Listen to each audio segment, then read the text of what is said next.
యోబు స్నేహితులు చెప్తారు, నీవు దేవుని ఆలోచన సభలో చేరి ఉన్నవాడవా అని.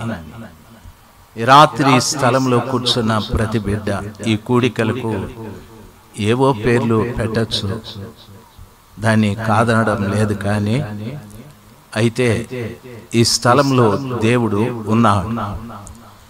ఎక్కడ 2-3 కూడి నా నామమును స్తుతిస్తారో వారి మధ్యలో నేను ఉంటానని ప్రభులు వారు సెలవిచ్చారు. మన మధ్యలో ప్రభువు ఉన్నాడు. ఆ ఉన్నటువంటి ప్రభువు ఈ స్థలంలోకి వచ్చినప్పుడు తాను ఒక్కడే కాదు, తన పరివారం అంతా కూడా ఈ స్థలములోనికి వస్తుంది. ఒక ఎమ్మెల్యే ఈ ఊరికి వచ్చాడంటే ఆయన పరివారం అంతా కూడా ఆయన వెంబడి వస్తుంది. అలాంటిది ప్రభు ఇక్కడికి వస్తే ఆయనకు సంబంధించిన పరివారం అంతా కూడా వస్తుంది. వచ్చి ఏం చేస్తుంది అంటే, ప్రభు ఈ స్థలంలో ఉన్న ప్రతి వారికి ఆయన ఆలోచనలు ఇస్తూ ఉంటాడు. ఆ విషయాన్ని యోబు స్నేహితులు చెప్తారు, నీవు దేవుని ఆలోచన సభలో చేరి ఉన్నవాడవా అని. రాత్రి స్థలంలో కూర్చున్న ప్రతి వారికి నా మనవి, మీరేదో ఒక కూడికకు వచ్చాం అని అంటూ ఉంటారు. ఈ కూడికలో మీరు 7ంటికి వచ్చిన వాళ్ళు ఉన్నారు, 8ంటికి వచ్చిన వాళ్ళు ఉన్నారు, 9ంటికి వచ్చిన వాళ్ళు ఉన్నారు, రకరకాలు. అయితే వాక్యం సెలవిస్తుంది, నీవు దేవుని ఆలోచన సభలో చేరి ఉన్నవాడవా అని. ఈ స్థలానికి వచ్చిన ప్రతి వ్యక్తి కూడా ఏదో ఒక విషయాన్ని ఆలోచిస్తూ ఉంటాడు. దయచేసి గమనించాలి, దేవుని ఆలోచనలోకి రావడం చాలా మంచిది. ఆ కృపగల దేవుడు ప్రతి వారికి తగిన ఆలోచనలు ఇచ్చి మన జీవితాలను మార్చగల శక్తిమంతుడు ఆయన. ఆయన ఆలోచనల ప్రకారంగా జీవిస్తే లేక ప్రవర్తిస్తే మన జీవితాల్ని పూర్తిగా మార్చగలడు ఆయన. పాపిని పరిశుద్ధుడిగా చేయగలడు, లేక రోగిని ఆరోగ్యవంతునిగా చేయగలడు, లేక అవిధేయుల్ని విధేయుల్నిగా చేయగలడు, లేకపోతే ఆర్థిక ఇబ్బందులతో బాధపడుతున్న బిడ్డల్ని ఆర్థిక ఇబ్బంది నుండి కూడా తొలగించగలడు ఆయన. ఆ కృపగల దేవునికి అసాధ్యమైన కార్యం ఏదీ లేదు. అయితే నీవు ఆయన ఆలోచన సభలో చేరి ఉన్నావా లేదా ఆలోచించాలి. ఎన్నో సంవత్సరాలు ఇటువంటి కూడికలకు వచ్చావు, అయితే ఆయన ఆలోచనలతో ఏకీభవించలేదు. కొన్ని పర్యాయాలు పాటలు ఎవరు పాడుతున్నారు అని ఆలోచించావు, వాయిద్యాలు ఎలాగో వాయిస్తున్నారు అని ఆలోచించావు. కొన్ని పర్యాయాలు ఆ కూడికలు ఎవరు మాట్లాడుతున్నారు అని ఆలోచించాం. కొంతమంది ఆయన సభలో ఉంటూ ఫోన్లు తీసుకొని మాట్లాడుకుంటా వెళ్ళే వాళ్ళు ఉంటారు. ఇవన్నీ కూడా దేవునికి అయిష్టమైన కార్యాలు. దేవుడు అన్న స్థలంలో వచ్చేటటువంటి ఒక వ్యక్తి దేవుడున్నాడనే భయంతో భక్తితో ఆ వ్యక్తి ఆ స్థలంలో ఉండాలి. ప్రభు చెప్పే ప్రతి మాటకు విధేయత కలిగి జీవించినట్లయితే గొప్ప ఆశీర్వాదాన్ని మనం పొందుకోవటానికి అవకాశాలు ఉంటాయి. చాలా సంవత్సరాల నుండి ఇటువంటి కూడికలకు వచ్చాం. చూడండి, ఇప్పుడు కూడా వస్తూ ఉన్నారు. అంటే దాని అర్థం దేవుని భయం లేని ప్రజలు, దేవుడు అంటే భక్తి లేని ప్రజలు. మీరు చూడండి, బైబిల్ సెలవిస్తుంది, బైబిల్ కాదు, మీరు వేసిన వాల్ పోస్టర్స్లో 6ంటికి కూడికలు ప్రారంభమవుతాయి అని చెప్తారు. అయితే 9ంటికి 9:30కు దేవుని వాక్యం చెప్పటానికి అవకాశం ఇస్తారు. ఈ మధ్యలో 3 గంటలు వ్యర్థంగా మీరు గడిపినట్లే. దేవుని వాక్యం ఈ రీతిగా సెలవిస్తాడు. నీ మాట అవునంటే అవును, కాదంటే కాదని. ఆ రీతిగా నీ మాట అవునంటే అవును, కాదంటే కాదు, లేకపోతే నీవు దుష్టుని సంబంధివి అని చెప్తాడు. మనం చెప్పిన సమయానికి దేవుడు ఖచ్చితంగా వస్తాడు. ఆ సమయంలో మనం ప్రారంభిస్తే దేవుడు గొప్ప కార్యాలు చేస్తాడు. మనం చెప్పిన సమయానికి కాకుండా వేరొక సమయంలో మనం ప్రారంభిస్తే ప్రభు మనలాగా ఆయన సమయాన్ని వ్యర్థపరిచే దేవుడు కాదు. ఆయన వెళ్ళిపోతాడు. ఇంకా ఆ స్థలాన్ని దుష్టుడు ఆక్రమించుకుంటాడు. దుష్టుడు పని చేయడం ప్రారంభిస్తాడు. ఎందుకు దుష్టుడు పని చేస్తాడు అని అడిగితే, చూడండి, వాక్యం అనేది చాలా ప్రశస్తమైంది. బైబిల్ ఈ రీతిగా సెలవిస్తాది. విత్తువాడు విత్తుచుండగా ప్రతి విత్తనము, ఆ రాజ్య సంబంధమైన విత్తనములు విత్తువాడు విత్తినప్పుడు ఆ హృదయ క్షేత్రంలో పడిన ప్రతి వాక్యం వాడు గ్రహించాలి. వాడు గ్రహించకపోతే విత్తబడిన వాక్యాన్ని దుష్టుడు ఎత్తుకుపోతాడని వాక్యం సెలవిస్తుంది. చాలామంది జీవితాలలో ఈ రాజ్య సంబంధమైన విత్తనాలు విత్తబడుతున్నాయి, కానీ అవి గ్రహించలేదు. గ్రహించని కారణాన దుష్టుడు వచ్చి దాన్ని ఎత్తుకుపోతాడు. సాతానుడు ఎందుకు ఎత్తుకుపోవాలి అని మీరు అడగచ్చు. యేసు ప్రభుల వారు 40 రోజులు ఉపవాసం ఉంది. ఉపవాసపు అనంతరాన సాతానుడు వచ్చి ప్రభుని శోధించాడు. మీరు ఆకలి కొన్నారు కదా, కాబట్టి రాయిని రొట్టెగా చేసుకొని తినమని చెప్పాడు. ప్రభుల వారు ఒక మాట అన్నాడు, మనుషుడు రొట్టె వలన కాదు, దేవుని నోట నుండి వచ్చు ప్రతి మాట వలన జీవిస్తాడని చెప్పాడు. కాబట్టి మనుషుడు దేనితో జీవిస్తాడంటే దేవుని వాక్యంతో. అందుకని సాతానుడు ఆ వాక్యం ఒక వ్యక్తిలో నిలవకుండా వాడు ఎత్తుకొని పోతాడు. ప్రభు ఇక్కడున్నాడు, అదే సమయంలో సాతానుడు కూడా ఇక్కడున్నాడు. ప్రభువు ఉంటే ఆయన ఆలోచన సభలో నువ్వు చేరితే చక్కటి ఆలోచనలు ఆయన ఇచ్చి నీ జీవితాన్ని మారుస్తాడు. లేదు, ఆయన ఆలోచనల్లో మనం లేకపోతే సాతానుడు మనలో వెత్తబడే ప్రతి వాక్యాన్ని ఎత్తుకుపోతాడు. వాక్యం మనలో నుండి ఎత్తుకొని పోబడిన తరువాత మన జీవితంలో ఏ మేలు జరగదు. పాపిగా ఉంటాడు, అక్రమస్తుడుగానే ఉంటాడు, దొంగగానే ఉంటాడు, అబద్ధికుడుగానే ఉంటాడు, వ్యభిచారిగానే ఉంటాడు. ఈ రీతిగా మనుష్యుడు తాను చేస్తున్న పాపము నుండి మార్పు చెందే అవకాశాలు ఉండవు. ఎన్నో సంవత్సరాల నుండి ఇటువంటి కూడికలు, ఎవరో బోధకులు రావడం, మనం వాక్యాలు వినడం, ఇవి జరుగుతూ ఉన్నాయి. ఎవరో కొంతమంది భక్తులు తమ జీవితాలను దేవునికి సమర్పించుకొని మా గ్రామ ప్రజలు రక్షించబడాలి అని ఒక మంచి సమర్పణతో కొన్ని లక్షల రూపాయలు ఖర్చు చేస్తూ ఉంటారు. డబ్బు ఖర్చు అవుతూ ఉంది, సమయం ఖర్చు అవుతూ ఉంది, కానీ ప్రజలే మార్పు చెందడం లేదు. ఒక వ్యక్తి నిజంగా మార్పు చెందాడు అంటే దానికి తార్కాణం, గుర్తు ఏమిటంటే చెప్పిన సమయానికి ఆ వ్యక్తి వస్తాడు. చాలామంది చెప్తారు, మేము మారు మనసు పొందాం, బాప్తిసం కూడా పొందాం, పరిశుద్ధాత్మ పొందాము అని చెప్తారు. మందిరానికి సమయానికి రాని ఆ వ్యక్తి మారు మనసు పొందాడని ఎట్లా చెప్తాడు?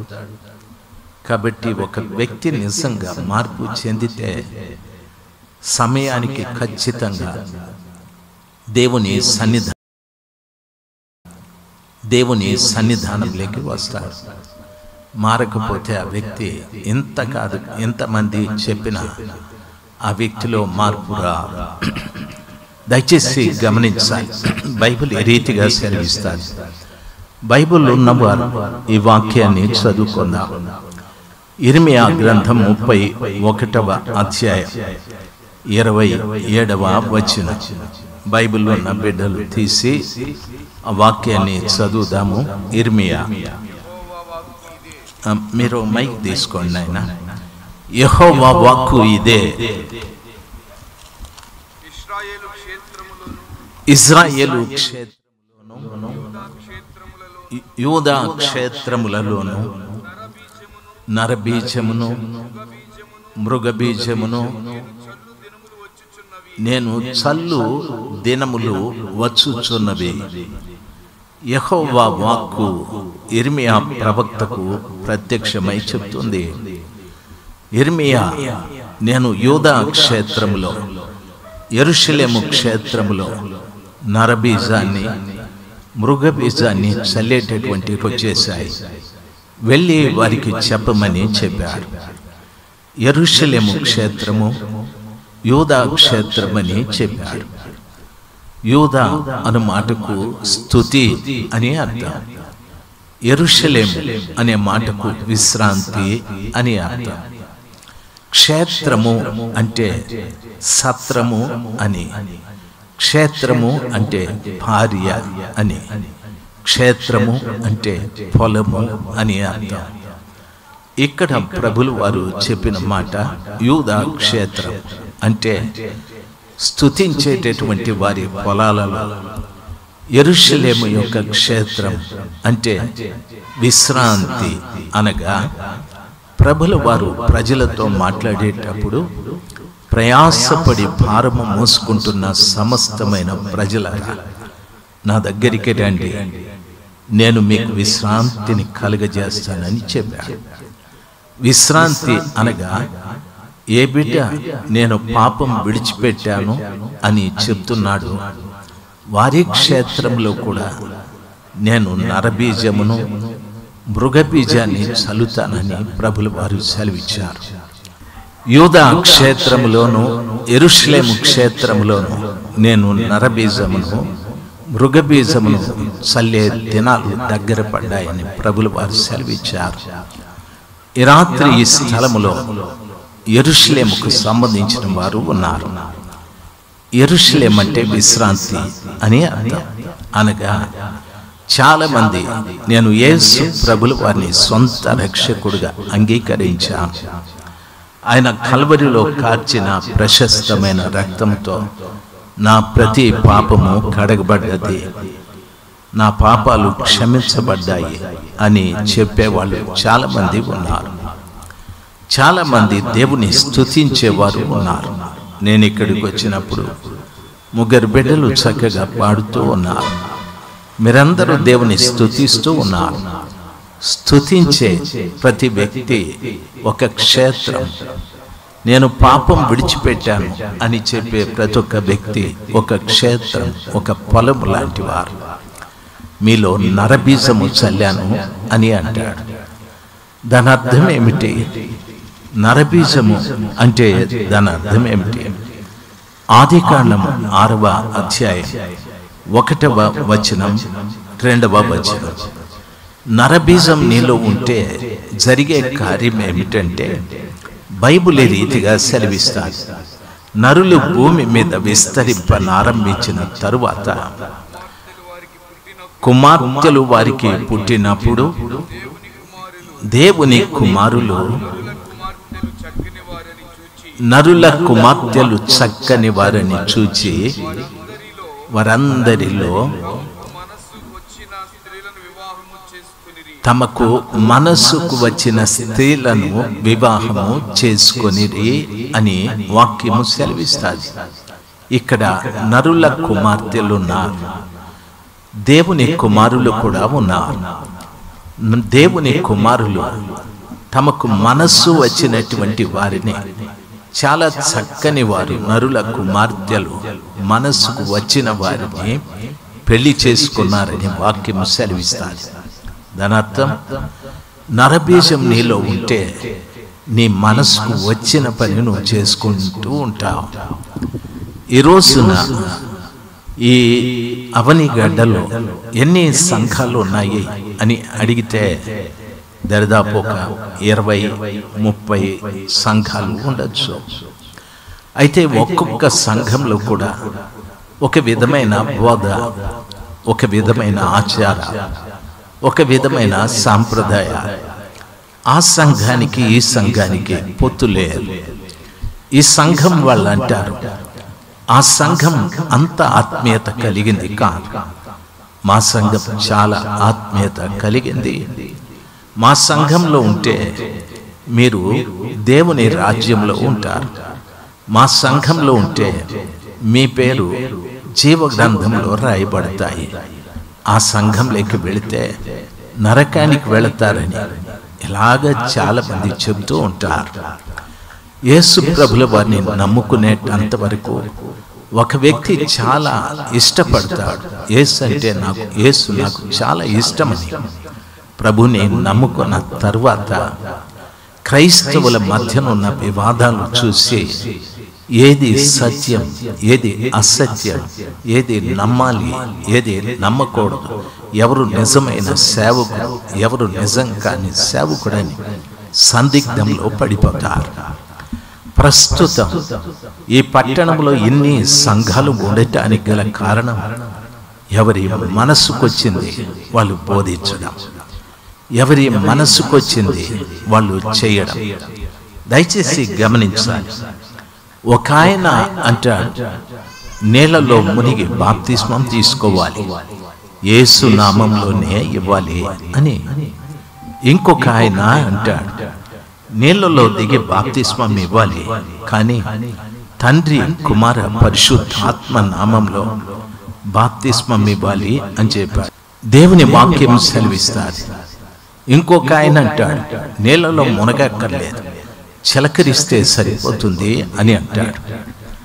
ఇంకొక ఆయన అంటాడు ఆయన కదలలేడు, మెదలలేడు, ఆయనకు బాప్తిసం కావాలి, ఓ బిందెడు నీళ్లు పోసేసి తండ్రి కుమార పరిశుద్ధాత్మలో నీకు బాప్తిస్మం ఇచ్చాను అంటాడు. అంటే ఎవరికి మనసుకొచ్చింది వాళ్ళు చేస్తూ ఉన్నారు. ఎవరికి మనసుకొచ్చింది వాళ్ళు చేస్తున్నారంటే దాని అర్థం వ్యక్తిలో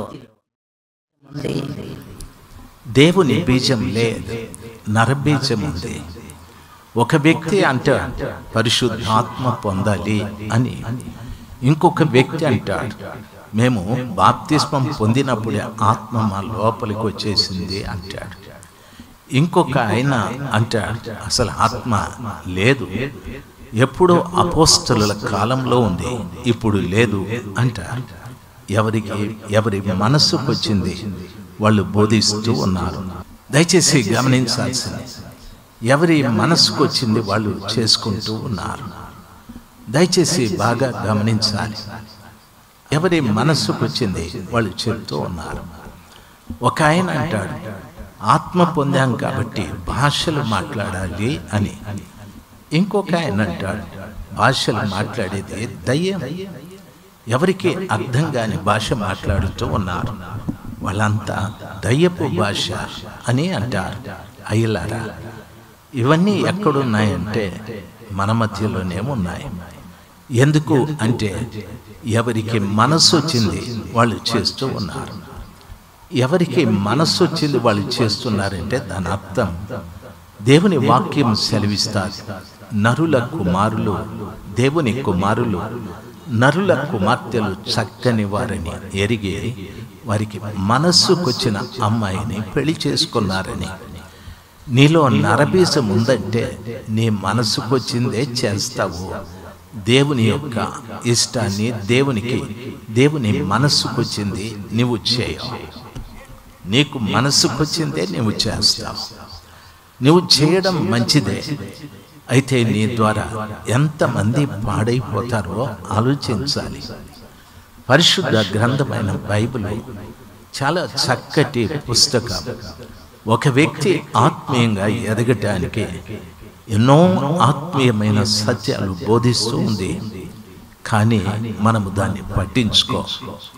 ఒక ఆయన అంటాడు, నేను నేను ఎవరు చెప్పిన మాట వినను, ఎందుకంటే మా సంఘ వ్యవస్థాపకుడు చెప్పాడు భాషలు లేవని, కాబట్టి మేం భాషలు నమ్మము అంటారు. బైబిల్లో వివరంగా వారు పరిశుద్ధాత్మ పొందినప్పుడు భాషలతో మాట్లాడి దేవుని మహిమపరిచారని వాక్యం సెలవిస్తుంది. దాన్ని ప్రక్కకు పెట్టి మా వ్యవస్థాపకుడు చెప్పాడు కాబట్టి ఆయన చెప్పిందే మేము వింటాము అని మాట్లాడే వాళ్ళు ఉంటారు. అనగా ఎవరి మనసుకు నచ్చింది వాళ్ళు చేస్తూ ఉన్నారు. ఈరోజున అవనిగడ్డలో ఉన్న సంఘాలు, దైవ సేవకులు ఆలోచించాల్సింది, నీ మనసుకు వచ్చింది నువ్వు చేస్తే నీ ముందు కూర్చున్న ప్రజలు ఒకరోజు నరకంలో కనిపిస్తారు. దేవుని చిత్తమేదో తెలుసుకొని అది మనం చేయటానికి నేర్చుకోవాలి.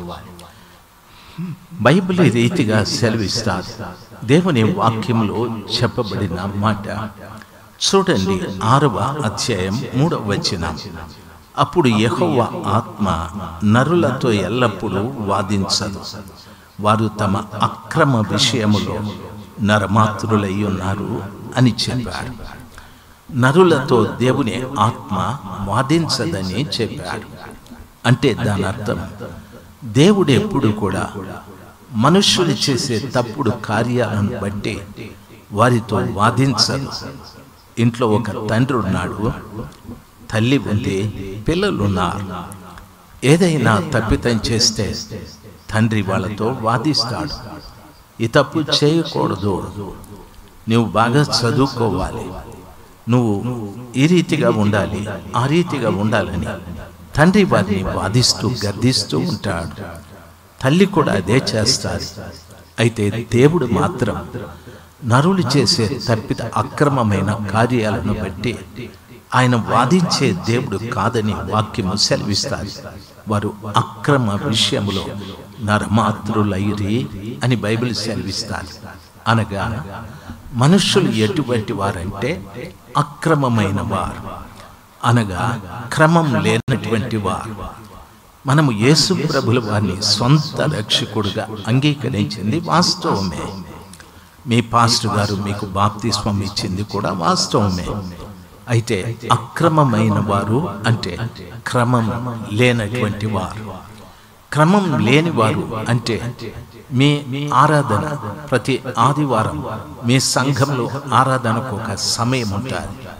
ఉదయం 10 గంటలకు ప్రారంభమై 12కో 1 గంటకో ముగుస్తారు. అయితే మీరు 10 కంటే 10కి రారు. దాన్ని ఏమంటారంటే అక్రమం అంటారు. క్రమాన్ని పాటించని ప్రతివాడు కూడా అక్రమమే. కొంతమంది పాటలు పాడుతూ ఉంటే అప్పుడు బైబిల్ తెరిచి దాంట్లో రంగులు వేసుకుంటూ ఉంటాడు, అంటే గిర్రలు వేసుకుంటూ ఉంటాడు. అక్రమం. ప్రార్థన చేద్దాం అని అంటే ప్రార్థనకు కళ్ళు మూసుకోవాలి. గుడ్ల గోబలాగా ఆ ఆడపిల్లల తట్టు వాళ్ళ తట్టు చూస్తూ ఉంటాడు. క్రమం లేని తనం.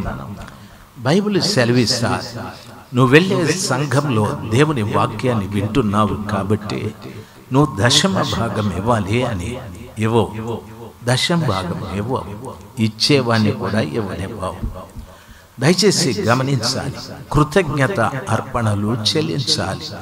దేవుడు నాకు ఆ మేలు చేశాడు, ఈ మేలు చేశాడని సాక్ష్యాలు గంట సేపు చెప్తాను. అన్ని మేలు చేస్తే దేవునికి కృతజ్ఞతగా ఏమైనా చెల్లించేది ఉందే అంటే ఉత్తుత్తి మాటలే. కృతజ్ఞత కానుకలు లేవు, ప్రతిష్ఠత అర్పణలు కూడా లేవు.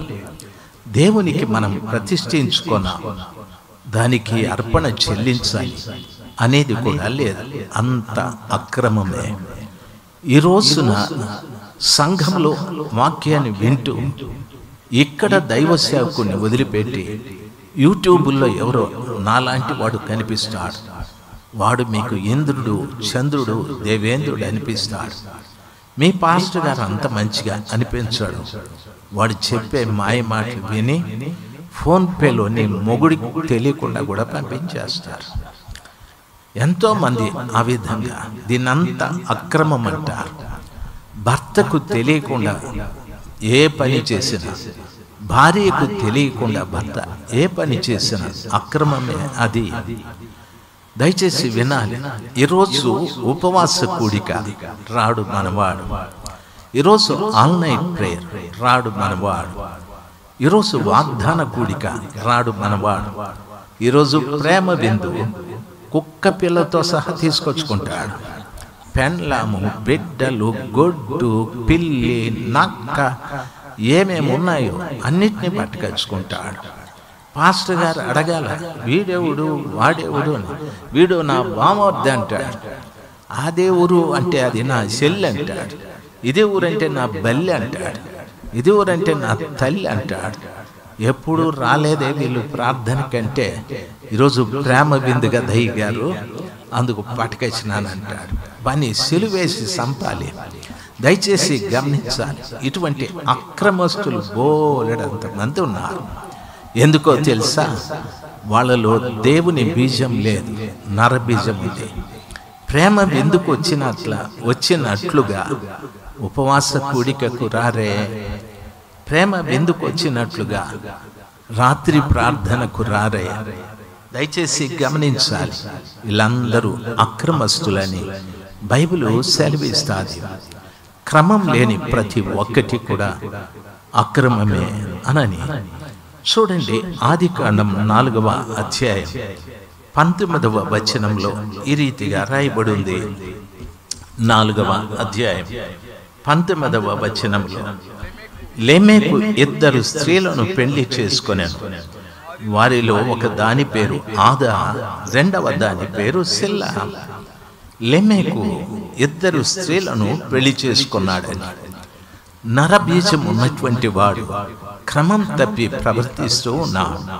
బైబిల్ సెలవిస్తారు, ఒక పురుషునికి ఒక స్త్రీ, ఒక స్త్రీకి ఒక పురుషుడని. వివాహమైన తరువాత భార్యను భర్త హత్తుకోవాలి, తన తల్లిని తండ్రిని విడిచిపెట్టి ఆమెను హత్తుకోవాలి అని చెప్పాడు. వారిద్దరూ ఇక ఏక శరీరమని చెప్పాడు. అయితే ఇక్కడ లెమెకు అనేటటువంటి వాడు 2 పెళ్లి చేసుకున్నాడు. అనగా నరబీజము అనేటటువంటిది ఒక వ్యక్తిలో పనిచేస్తే వాడు క్రమం తప్పి ప్రవర్తిస్తాడు. ఒక భార్యక 2 భార్యల్ని రాత్రి సమయమందు ఈ స్థలములో ఉన్న వ్యక్తులతోనూ మాట్లాడుతూ ఉన్నాను. లేదు, ఈ స్థలంలోకి రాక వాక్యాన్ని వింటున్నవారు లేక లైవ్ చూస్తున్నవారు ఒక విషయాన్ని గమనించాలి. మీకు నిజంగా ఒక భార్యనేనా లేక 2 భార్యలు ఉన్నారా? ఆలోచించండి. మనమేమో భక్తిగా కనిపిస్తాం అందరికీ, అయితే ఈ శరీర ఇచ్చలు అంటే లైంగికమైన విషయాలలో తప్పు చేస్తూ ఉంటాం.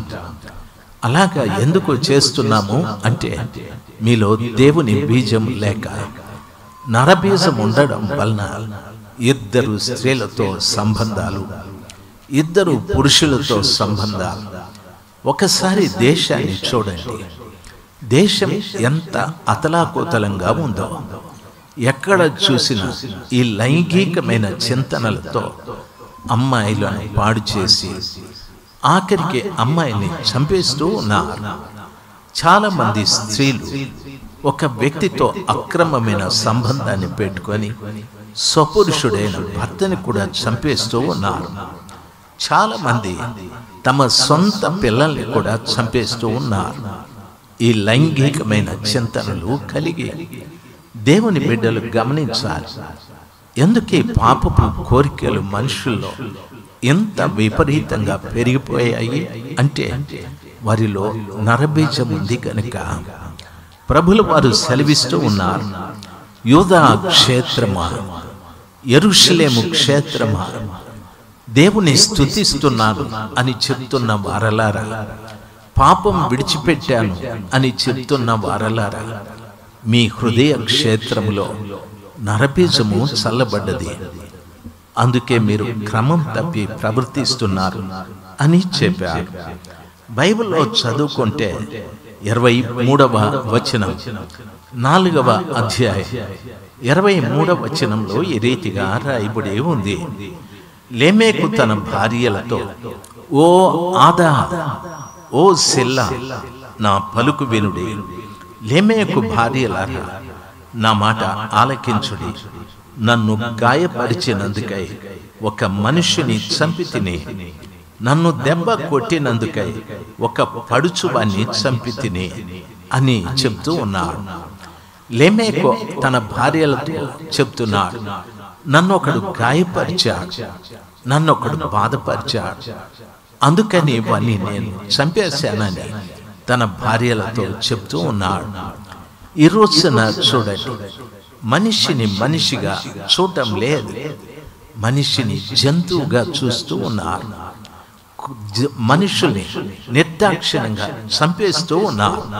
దయచేసి గమనించాలి. ఎవరో ఈ మధ్యన ఒక సంఘటన, ఒక తండ్రి తన కుమారుని చాలా భక్తిగా పెంచాడు, క్రమంగా పెంచాడు.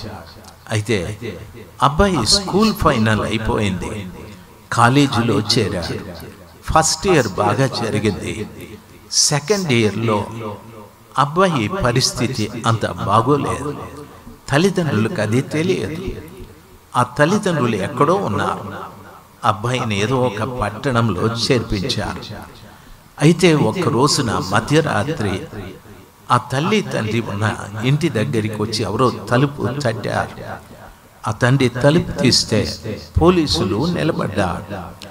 అడిగాడు, సార్, వాళ్ళు అడిగారు, నీ పేరు ఫలానా? అవునండి, నా పేరు ఫలానా. అయితే మీరు కాస్త స్టేషన్ దగ్గర రావాలి అని. ఎందుకు అంటే ఎస్ఐ గారు చెప్తారు రండి అని తీసుకెళ్తే ఆ టీచర్ గారిని, తండ్రిని ఎస్ఐ గారు కారు బూతులు మాట్లాడారు, చాలా అసహ్యంగా మాట్లాడారు. ఆయన అంటున్నాడు, సార్, ఎందుకు నన్ను తిడుతున్నారు? ఏం కారణమని. ఎందుక? రే, వాళ్ళని ఇట్లా తీసుకురండి అన్నారు. 5 మంది పిల్లలు వచ్చారు, యవనస్తులు. వస్తే ఇప్పుడు ఎస్ఐ గారు అన్నారు, వీళ్ళలో నీ కొడుకు ఎవరో చూడు అంటే వాళ్ళలో ఆయన కొడుకున్నాడు. చాలా మంచి క్రమశిక్షణలో పెరిగాడు ఆ కుమారుడు. ఆయన కాలేజీకి వెళ్ళిన తర్వాత కిరాయి గుండాలతో చేరాడు. సొమ్ము కాసిపడి విద్య మానేశాడు. సొమ్ము కాసిపడి కిరాయి గుండాలతో చేరి చెయ్యి నరికితే ఇంత, కాలు నరికితే ఇంత, తలే తీసేస్తే ఇంత అనేటటువంటి ఆ కిరాయి గుండాలతో చేరి విచ్చలు విడిగా తిరగడం ప్రారంభించాడు. ఆ తండ్రికి చెప్పాడు ఆయన, ఇట్లా కిరాయి గుండాలతో చేరాడు వీడని. ఆ తండ్రి బావురమంటూ ఏడ్చాడు. రే, నిన్ను ఎంత మంచిగా పెంచాను, ఎంత డబ్బులు నీ కొరకు ఖర్చు చేస్తున్నాను, ఎందుకురా ఈ పని చేశావని బావురమంటూ ఏడ్చాడు. ప్రియులారా, ఈ రోజున మనిషిని చంపడం అనేది ఏదో ఒక చిన్న జీవిని చంపినట్లుగా నిర్దాక్షిణ్యంగా చంపేస్తూ ఉన్నారు.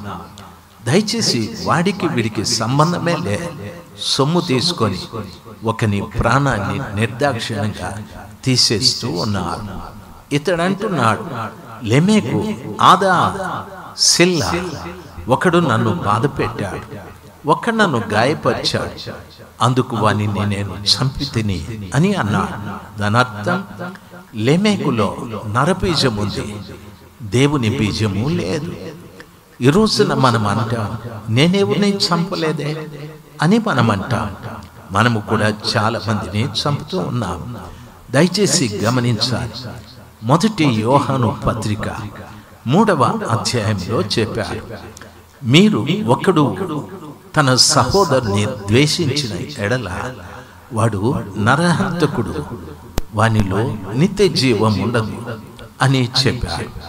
ఈ రోజున సహోదరుని ఎవరైతే ద్వేషిస్తారో వారు నరహంతకులని, వారిలో నిత్య జీవం ఉండదని వాక్యము సెలవిస్తారు. ఈ రోజున ఈ స్థలంలో కూర్చున్న దైవ సేవకులు అందరూ కూడా ఒకరికి ఒకరు సహోదరులు. అయితే మనము ఆ రీతిగా జీవించాం. ప్రియులారా, బయట కనిపించినప్పుడు హలో ప్రైజ్ ది లార్డ్ బాగున్నారా అంటాము, కానీ సంఘంలోకి వెళ్ళిన తర్వాత మనము వారితో చేరకూడదు, వీరితో చేరకూడదని విశ్వాసులకు ఏదో చెడు వార్తలు చెప్పి వారి మధ్యన ద్వేషాలు పుట్టిస్తూ ఉంటాం. ఎవరైతే సహోదరుని ద్వేషిస్తాడో వాడు నరహంతకుడని వాక్యము సెలవిస్తాడు. అందుకే ప్రభులు వారు చెప్పారు, సహోదరుని ప్రేమించండి, పొరుగు వారిని కూడా ప్రేమించండి, శత్రువును కూడా ప్రేమించమని ప్రభులు వారు సెలవిచ్చారు. కానీ ఈ బోధ మనం చేస్తాము, కానీ క్రియాపూర్వకంగా మనం ప్రేమించలేకపోతున్నాం. కారణం ఏమిటి అంటే నరబీజం ఉంది కనుక. దేవుని వాక్యం సెలవిస్తారు, యెరూషలేము నివాసులారా, యోధావారులారా, మీలో నరబీజమును మృగబీజాన్ని నేను చల్లుతున్నానని ప్రభులు వారు సెలవిచ్చారు. నరబీజాన్ని గురించి మీరు వింటూ ఉన్నారు, దయచేసి గమనించాలి. రెండవది వాక్యం సెలవిస్తారు మృగబీజము అనని. పరిశుద్ధ గ్రంథమైన బైబిల్లో ప్రసంగి 3వ అధ్యాయం 18వ వచనాన్ని చదువుదాం. తొందరగా తీసి వాక్యాన్ని చదువుదాం సార్. ప్రసంగి 3వ అధ్యాయం 18వ వచనం. కాగా తాము మృగముల వంటి వారని నరులు తెలిసి కొనున్నట్లును, దేవుడు వారిని విమర్శించున్నట్లును ఇలాగూ జరుగుతున్నదని అనుకొంటిని. నరులు ఎలాగైపోయారంటే మృగాల్లాగా అయిపోయారని వాక్యంలో ప్రసంగి గారు చెప్తూ ఉన్నారు. సార్, నరులంటే క్రీస్తుని ఎరగని వారు కాదు. క్రీస్తుని ఎరగని వారు ఎంత దుర్మార్గంగా ప్రవర్తించినా, లేక హత్య చేసినా, లేక వాళ్ళు ఏ తప్పుడు కార్యం చేసినా అది వారికి సంబంధించదు. ఎవరు యేసు నా రక్షకుడని చెప్పుకుంటున్నారో వాళ్ళు మృగాలలాగా తయారైపోయారు. దేవుని వాక్యం సెలవిస్తారు, మృగానికి ఉన్న స్వభావం ఏమిటంటే క్రూరత్వం ఉంది. మృగానికి ఉన్న స్వభావం కఠినత్వం ఉంది. మృగం ప్రతిరోజు కూడా తన ఆకలి తీర్చుకోవటానికి ఏదో ఒక జీవిని వేటాడి చంపి తింటూనే ఉంటుంది. ఆ రీతిగా ప్రస్తుతం చాలా మంది దేవుని స్తుతించేవారు. నేను పాపం విడిచిపెట్టానని చెప్పిన ప్రతి వారు కూడా మృగాల్లాగా ప్రవర్తిస్తూ ఉన్నారు. ఇంకొక వాక్యాన్ని చదవండి. మొదటి కొరింథీయులకు రాసిన పత్రిక 15వ అధ్యాయం 32వ వచనంలో అపోస్తులుడైన పౌలు గారు ఎఫెసీ సంఘమును గూర్చి మాట్లాడుతూ ఉన్నాడు. మొదటి కొరింథీ 15వ అధ్యాయం 32వ వచనం. మనుష్య రీతిగా నేను ఎఫెసులో మృగములతో పోరాడిన ఎడల నాకు లాభమేమి? బైబిల్ సెలవిస్తా పౌలు గారు అంటారు, నేను మనుష్య రీతిగా ఎఫెసులో ఉన్నటువంటి మృగాలతో నేను పోట్లాడితే లాభమేమి? ఎఫెసులో ఉన్న సంఘము, ఆ సంఘంలో ఉన్న వ్యక్తులను గురించి పౌలు కొరింథీ పట్టణంలో చెప్తూ ఉన్నాడు. అయ్యా, ఎఫెసీ సంఘంలో ఉన్న ప్రజలు ఎలాగున్నారంటే మృగాల వలె ఉన్నారు. అనగా దాని అర్థము వారంతా కఠినులు లేరు, వారంతా క్రూరులు లేరు, వారిలో ఏమాత్రము సాధుత్వం లేదు. మృగాల వలె వారు ప్రవర్తిస్తూ ఉన్నారు. ఎఫెసు పట్టణానికి నేను వెళ్ళినప్పుడు వారికి నేను బోధిస్తున్నాను అనుకున్నాను, కానీ వారిలో కఠినత్వం, క్రూరత్వం ఇవన్నీ కూడా ఉన్నాయి. మృగాల్లాగా వ్యవహరించారు. ఈ రాత్రి సమయం అంది స్థలంలో కూర్చున్న ప్రతి వారికి నా మనవి, ఎన్నో పర్యాయాలు ప్రభులు వారు మనల్ని హెచ్చరించాడు. నేను చేసే తప్పితాన్ని నాకు చెప్పాడు, నీవు చేసే తప్పితాన్ని ప్రభు నీకు చెప్పాడు. నాలో ఉన్నటువంటి కఠినత్వాన్ని నాకు చెప్పాడు, నీలో ఉన్న కఠినత్వాన్ని కూడా ప్రభు నీకు చెప్పాడు. నీలో ఉన్న క్రూరత్వం కానీ కఠినత్వం కానీ ఏండ్ల తరబడి ప్రభులు వారు చెప్తున్నా మారలేదు. ఒక జంతువులాగానే మనం వ్యవహరిస్తూ ఉన్నాం. దయచేసి గమనించవలసిన విషయం, ఎందుకు యేసు ప్రభుల వారు మనందరి పాపముల నిమిత్తమై యాగ పశువుగా బలయ్యాడు? ఎందుకు యోహాను గారు ఆయన లోక పాపమును మోసుకొని పో దేవుని గొర్రె పిల్ల అని చెప్పాడు? నీవు నేను కూడా గొర్రె పిల్లలాగా సాధుత్వాన్ని కలిగి ఉండాలని. అయితే మనం క్రూరమైన మృగాలుగా ప్రవర్తిస్తూ ఉన్నాము. ఈ మధ్యనే జరిగిన ఒక సంఘటన, భార్య భర్తలు ఇద్దరు కూడా కూలి పని చేసుకునేవారు. వారిద్దరూ సిమెంట్ పని చేసుకునేవారు. ఒక మేస్త్రి దగ్గర వాళ్ళు పని చేసేవారు. అమ్మాయి కాస్త నాజుగ్గా ఉంటుంది, భర్త కాస్త మొరటుగా ఉంటాడు. అమ్మాయి ఆ మేస్త్రితో చనువుగా ఉండేది. భర్త చాలా పర్యాయాలు చెప్పాడు, వాడితో మాట్లాడదు, మనం పోయిన పనేమి, ఆ పని చూసుకోవాలి రావాలి, కానీ వాడితో చనువుగా మాట్లాడతావేంది అని చెప్పేవాడు. ఆమె 1-2 పర్యాయాలు విన్నది.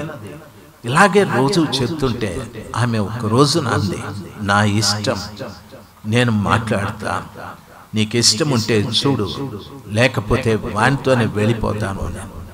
ఎంత కఠినత్వం చూడు! వాళ్ళకిద్దరు పిల్లలు అంత మూర్ఖంగా మాట్లాడారు, అంత కఠినంగా మాట్లాడారు. ఏ భార్య అయినా భర్తతో అంత దురుసుగా మాట్లాడితే ఓర్చుకోలేడు కదా. వాడి కోపం వచ్చి కొట్టాడు. ఒకరోజు దెబ్బలు తినింది, 2వ రోజు దెబ్బలు తినింది. ఇలాగే రోజు ఏదో గొడవ.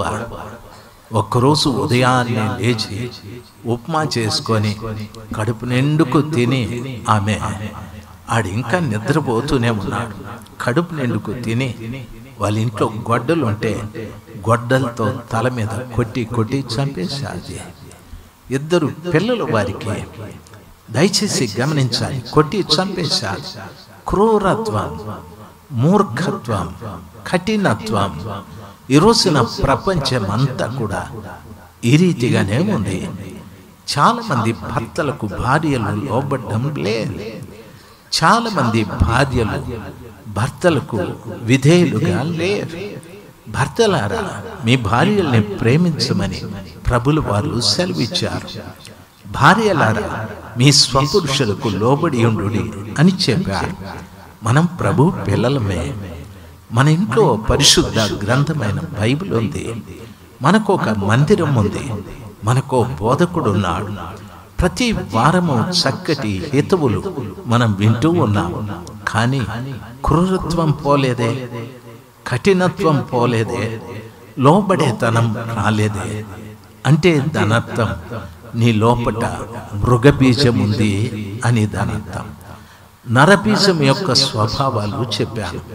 మృగబీజం ఉందని వాణ్ణి తల మీద కొట్టి చంపేసి తల నరికేసి ఆ తల తీసుకొని గొడ్డలు తీసుకొని పోలీస్ స్టేషన్కి వెళ్ళి వీణ్ణి నేనే చంపేశానని చెప్పాడు అమ్మాయి. అమ్మాయిని జైల్లో వేశారు. వీడు చనిపోయాడు. ఆ 2 బిడ్డలు దిక్కులేని వారు అయిపోయారు. మృగబీజం అంటే చూడండి ఎంత క్రూరంగా ప్రవర్తిస్తారో, ఎంత కఠినంగా ప్రవర్తిస్తారో, ఎంత అవిధేయతగా ప్రవర్తిస్తారో.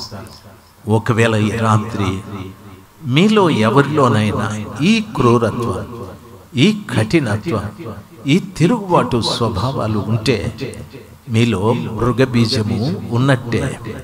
ప్రభులు వారిని అడగాలి, స్వామి, నాలో ఉన్న ఈ మృగబీజాన్ని తీసివేయండి, నాలో ఉన్న ఈ నరబీజాన్ని తీసివేయండి, నాలో మీ బీజమును ఇవ్వండి అని ప్రభుల వారిని అడగాలి. కృపగల దేవుడు కనికరించి ఒకవేళ ఈ రాత్రి సమయమందు వాటి నుండి మిమ్మల్ని విడిపించగలడేమో. దైవ జనాంగమా గమనించాలి. ఎన్నో సంవత్సరాల నుండి సర్వశక్తిమంతుడైన దేవుని మాటలు వింటూ ఉన్నాం. అయితే నేను ఈరోజు చెప్తున్నటువంటి మాటల ప్రకారంగా చాలా మంది మార్పు చెందలేదు, కఠినంగా ఉన్నారు. భర్తను ఎదిరించేవారు, భర్త మీద తిరుగుబాటు చేసేవారు, భర్తకు తెలియకుండా ఏదో తప్పులు చేసేవారు, భార్యకు తెలియకుండా తప్పులు చేసేవారు, రకరకాల మనుషులు ఉన్నారు. యేసు ప్రభుని నమ్ముకున్నవారే. కాబట్టి బైబిల్ సెలవిస్తారు, నీలో ఒకవేళ మృగబీజం ఉందేమో ఆలోచన చేయి, కఠినత్వం ఉందేమో ఆలోచన చేయి.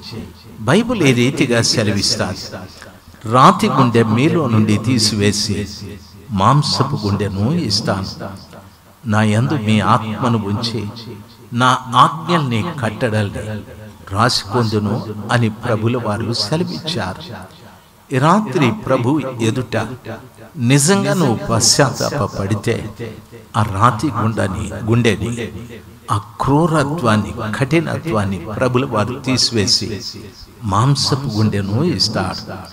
నీ లోపల దేవుని ఆత్మను ఉంచి ఆత్మానుసారిగా జీవించే వ్యక్తినిగా ప్రభుల వారు చేస్తారు. నా మాటలు అర్థమవుతున్న వారు ఒకసారి గట్టిగా హల్లెలూయా చెప్దాం, గట్టిగా చెప్దాం హల్లెలూయా. చాలా మంచిది. సర్వశక్తిమంతుడైన దేవుని పాదాల చెంత గమనించవలసిన విషయం దేవుని వాక్యంలో ఆ రీతిగా చెప్పబడి ఉంది. తరువాత వాక్యం చదువుకున్నాం. యెషయా గ్రంథం 14వ అధ్యాయం 29వ వచనంలో ఉన్న వాక్యాన్ని చదువుదాం. యెషయా గ్రంథం 14వ అధ్యాయం 29వ వచనం. బైబిల్ ఈ రీతిగా సెలవిస్తాది, ఫిలిష్తియా నిన్ను కొట్టిన దండము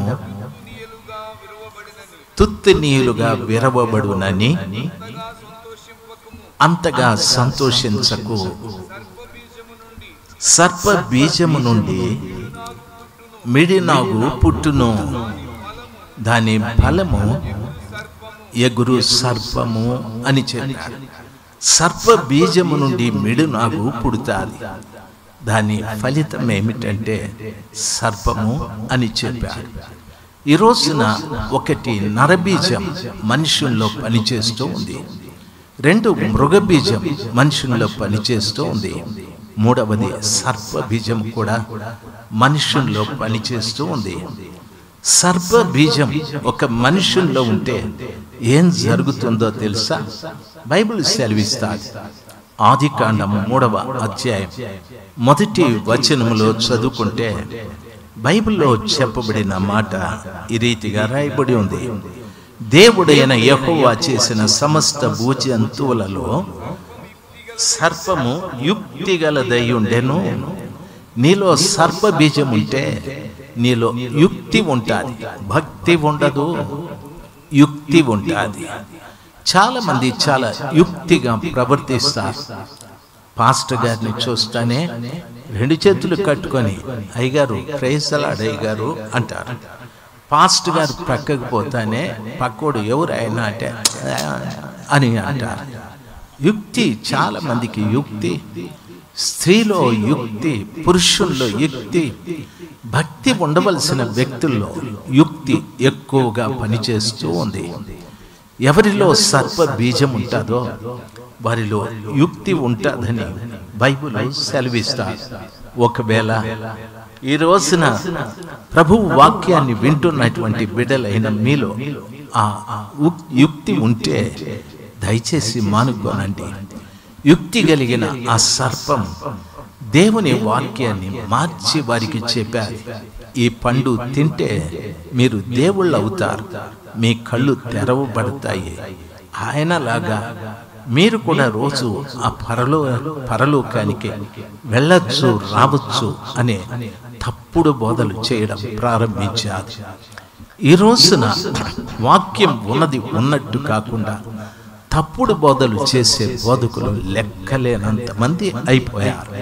వారంతా కూడా యుక్తి కలిగిన వారే. దేవుని పిల్లలుగా మీకు నా మనవి, దేవుని సంఘానికి యుక్తి కలిగిన మాటలు చెప్పకండి. దేవుని సంఘానికి భక్తి కలిగిన మాటలు చెప్పండి. భక్తి కలిగిన మాటలు మీరు చెప్తే బైబిల్ ఈ రీతిగా సెలవిస్తారు. వారి భక్తి వారికి శక్తిని ఇస్తుందని వాక్యము సెలవిస్తారు. చాలా మంది బిడ్డలకు భక్తిని నేర్పించడం లేదు, యుక్తిని నేర్పిస్తూ ఉన్నారు. దేవుని జనాంగమ, ఈ యుక్తి కలిగిన మాటలు ఎవరిలో ఉంటాయంటే సర్పబీజానికి ఉంటాయి. నేను మీకు చెప్తాను, ఈ రాత్రి దేవుని పిల్లలు సహోదరి భవాని, సహోదరి కుమార్ ఎక్కడో చైనా దేశంలో పని చేసుకునేవారు. నాతో వస్తూ ఆ బిడ్డ చెప్పిన మాట, నేను ఉద్యోగం చేసుకున్న తరువాత ఖాళీ సమయాల్లో ఏదో నాకు తెలిసిన ఆ పని ఈ పని చేసి ఆ సొమ్మంతా పోగు చేసి సేవ కొరకు ఈ ఇండియాలో సహాయం చేస్తూ ఉంటాను. ఇంకా సంవత్సరానికి ఒక్క పర్యాయం కూడికలు జరపాలని మా కోరికలు చంపుకొని పొదుపుగా మేము వాడుకొని డబ్బుని ఈ ప్రాంతపు ప్రజలకు వాక్యం వినిపించాలని మేము వచ్చాము అని చెప్పారు. ఆ మాట నాకు చాలా మంచిది అనిపించారు. ఒక కుటుంబం ద్వారా ఒక పట్టణానికి సువార్త ప్రకటించబడటానికి దేవుడు వారిని ప్రేరేపించాడు. ఎందరో ఎన్నో దేశాలలో పనిచేస్తూ ఉన్నారు. అరబ్ దేశాల్లో పనిచేసేవారు ఉన్నారు, ఎక్కడెక్కడో పనిచేసే వాళ్ళు ఉన్నారు, అమెరికాలో చేసేవాళ్ళు ఉన్నారు, ఎక్కడెక్కడో. కానీ వారికి ఆలోచన రాలేదు. దయచేసి వినాలి. చాలా మంది యుక్తిగా ప్రవర్తిస్తూ ఉన్నారు. బైబిల్ రీతిగా సెలవిస్తారు. ఒక సేవకుడు ఇక్కడ నిలబడి వాక్యాన్నే బోధించాలి, కానీ నిలబడి ఏం చెప్తాడో తెలుసా? మేము ఆ పరిచర్య చేస్తాం, ఈ పరిచర్య చేస్తాం, మీరు మా పరిచర్యల్లో పాలిభాగస్తులై ఉండాలి, మా పరిచర్యల్లో మీరు మెంబర్షిప్ కలిగి ఉంటే దేవుడు మిమ్మల్ని ఆశీర్వదిస్తాడు, మీరు దేవుని ఇంటిని కడితే దేవుడు మీ ఇంటిని కడతాడని మాట్లాడుతూ ఉంటారు. ఆ రీతిగా చెప్పి మీ దగ్గర చాలా సొమ్మును తీసుకొని వెళ్ళిపోతూ ఉంటారు. దాన్ని ఏమంటారంటే యుక్తి కలిగిన మాటలు అంటారు. ఏ సేవకుడైనా కానీ, ఆ చిన్న సేవకుడు పెద్ద సేవకుడు ఎవరైనా కానీ ప్రజల ఎదుట నిలబడినప్పుడు సువార్త మాత్రమే చెప్పాలి. మరొక్కటి నోరు తెరిచి డబ్బు అనే మాట వచ్చిందా, అతడు యుక్తి గలవాడు, ఆయనలో సర్పబీజం ఉంది అనేది బాగా తెలుసుకోవాలి. చూడండి, ఎవరో యూట్యూబ్లో టై, కోటు, బూటు, షూటు వేసుకొని కనిపిస్తారు. మీ పాస్టర్ గారు సాధారణంగా కనిపిస్తారు. వాళ్ళు అట్లా కనిపిస్తే వాళ్ళేదో పెద్ద గొప్ప అని మనం అనుకుంటాం. లేదు, ప్రపంచంలో మీ పాస్టర్ గారి కంటే మంచివాళ్ళు ఇంకొకడు లేరు. మీ పాస్టర్ గారు మీకోసం ఉపవాసం ఉంటాడు మీ కళ్ళెదుట. మీ పాస్టర్ గారు రాత్రి ప్రార్థనలు పెట్టి మీరు వచ్చినా రాకపోయినా మీకోసం ప్రార్థన చేస్తూ ఉంటాడు. ఉదయాన్నే లేస్తూనే సంఘ బిడ్డలందరూ తమ కళ్ళెదుట తిరుగుతూ ఉంటారు. వాళ్ళందరి కోసం ప్రార్థన చేస్తారు. ఎవరైనా బాగోలేదంటే హాస్పిటల్ దాకా వచ్చి ప్రార్థన చేస్తారు. కర్మగాలి ఎవరైనా చనిపోతే వెంటనే వెళ్ళి సమాధుల్లో ఆ గొయ్యి తీయించడము, పెట్టే చేయించడము, ఇవన్నీ కార్యక్రమాలన్నీ ముగించుకొని బంధువులు వెళ్ళిపోతారు. పాస్టర్ గారు ఆఖరి ప్రార్థన చేసేంత వరకు ఉంటాడు. ఇంత మంచి వ్యక్తి ప్రపంచంలో మీకు ఎవరు దొరుకుతారు? మీ సొంత కాపరి కంటే మంచివాడు ప్రపంచంలో ఎవరు లేరు. వాడు కోటు వేసుకున్నా కోటు తీసేసుకున్నా, వాడు టై పెట్టుకున్నా టై తీసేసిన మీ పాస్టర్ గారి కంటే తక్కువే.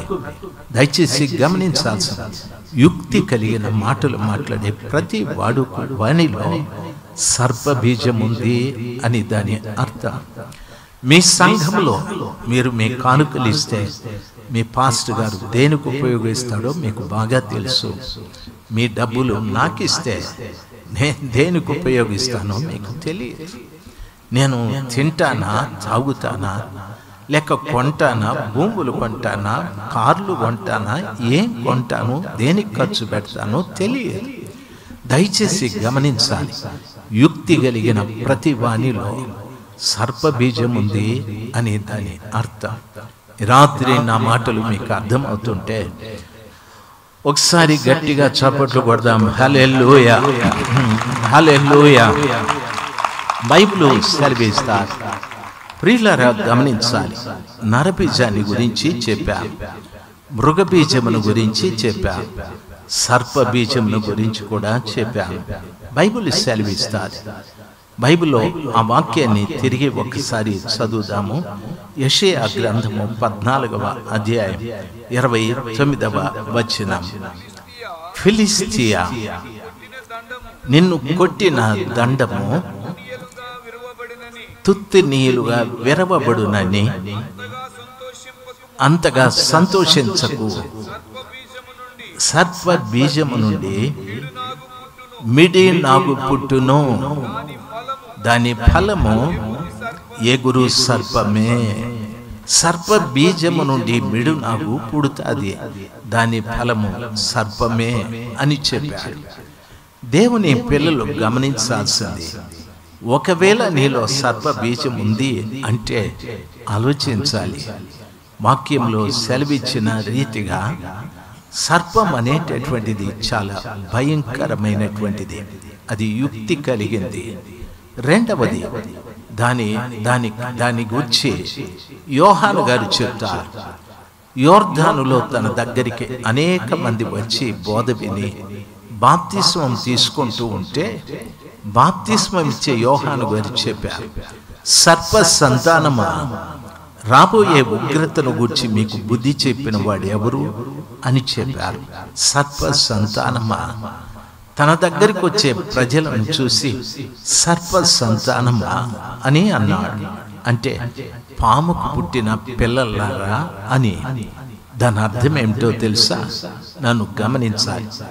పాముకు యుక్తి మాత్రమే కాదు. పాము నోరు తెరిస్తే 2 నాలుకలు కనిపిస్తాయి. పాముకు 2 నాలుకలు ఉంటాయి. సర్వశక్తిమంతుడైన దేవుని యొక్క అద్భుతమైన ప్రేమ. సర్ప బీజం ఎవరిలో ఉంటుందో వానిలో యుక్తి ఉంటుంది. సర్ప బీజంలో, సర్పంలో 2 నాలుకలు ఉంటాయి. యాకోబు ఈ రీతిగా చెప్పాడు. యాకోబు చెప్పిన మాట ఏమిటంటే, ఒకే బావిలో 2 ఓటలు ఊరనేరు, ఒక మంచి నీళ్లు, ఒక ఉప్పు నీళ్లు ఊరనేరు, ఒకే నీళ్లు ఊరుతాయని చెప్పాడు. ఆ రీతిగా చెప్పి యాకోబు చెప్పిన మాట ఏమిటంటే, ఇదిగో మీరు ఆశీర్వచనాలు చెప్తారు, మీ నోటితో శాపవచనాలు చెప్తారు అని చెప్పారు. మనుష్యుని నోటి నుండి శాపవచనాలు వస్తాయి, మనుష్యుని నోటి నుండి ఆశీర్వచనాలు వస్తున్నాయి. దాని అర్థం నీకు 2 నాలుకలు ఉన్నాయి అని దాని అర్థం. అందుకే యోహాను అన్నాడు, సర్ప సంతానమా, రాబోయే ఉగ్రతను గురించి మీకు బుద్ధి చెప్పింది ఎవరు? చాలా పర్యాయాలు మీరు పోట్లాడుకుంటారు. పోట్లాడుకునేటప్పుడు భర్త భార్యని అంటాడు, దెయ్యం లాగుంది ఇది, దీన్ని చేసుకున్నప్పటి నుండి నాకు అన్నీ నష్టాలే అంటాడు. చేసుకునే ముందు నా బంగారు, నా దొరసాని, నా రాణి, నా కొండ, నా గొప్ప ఏందెంతో చెప్పినాడు. చేసుకున్నాక తమ్ముడు దెయ్యం లాగా ఉండాలి అంటాడు. పాప, మీరు ముగ్గురు పిల్ల దయ్యాల్లాగా ఏం మాట్లాడతారు, ఏం చేస్తున్నారు? మీ అమ్మగారులు కూడా మీతో బాగా ఏకీభవిస్తూ ఉన్నారు. పిల్ల దయ్యాలకి కాస్తన్న భయం ఉండొద్దా? దయచేసి వినాలి. దేవుని వాక్యం సెలవిస్తాడు. అంటాడు, దెయ్యాన్ని చేసుకున్నాను నేను అని. Very good. ఆమె దయ్యమే. దయ్యాన్ని చేసుకున్నాడు పెద్ద దయ్యం అయి ఉంటాడు, అంతే కదా. ఓసారి అంటాడు బాగా తిని గేదెలాగా తయారైంది, కదలలేక సస్తా ఉంది అంటాడు. గేదెని చేసుకున్నాడు కూడా పెద్ద గేదె అయి ఉంటాడు. నువ్వు ఏమంటావో అది జరుగుతుంది. దయచేసి గమనించాల్సింది, ఎప్పుడూ నీ నోటితో శాపవచనాలు రానేకూడదు. యాకోబు చెప్పినట్లుగా ఆశీర్వచనాలే రావాలి. నీ భార్యను ఎప్పుడు ఆశీర్వదించు. మీ భర్తని కూడా అంటారు, ఏమయ్యా ఇది 2వ రోజు 3వ రోజు కూటం, 3వ రోజు 2వ రోజు, ఈ రోజున రాయ్యా కూటానికి. ఆయన ఎవరో మదనపల్లి ఆయన వస్తాడంట, రాయ్యా. వాడు మదనపల్లిడు వచ్చినా రాను, హైదరాబాద్ వచ్చినా నేను రాను అని అంటాడు. అంటే అంటది పోతావు బో, ఇట్లే పోతావు పో అంటది. అట్లని ఇక్కడికి వచ్చి ప్రభువా నా భర్తను మార్చు, నా భర్తను మార్చు అని నోటితో అన్ని శాపవచనాలే. దయచేసి గమనించాల్సింది, ప్రభువా నా భర్తను మార్చుకుంటుంది, నువ్వు ఇట్లే పోతావు పో అంటది. అసలు దేవుడు ఎట్లా వింటాడు? ప్రభు చెప్తాడు, నీ నోటిలో ఆశీర్వచనాలు తప్ప శాపవచనాలు రాకూడదు. శాపవచనాలు ఆశీర్వచనాలు వస్తే ఏంది తమ్ముడా కలబెట్టుకుంటా, ఆ పక్కన కూర్చోండి, ఆ పక్కన కూర్చోండిరా.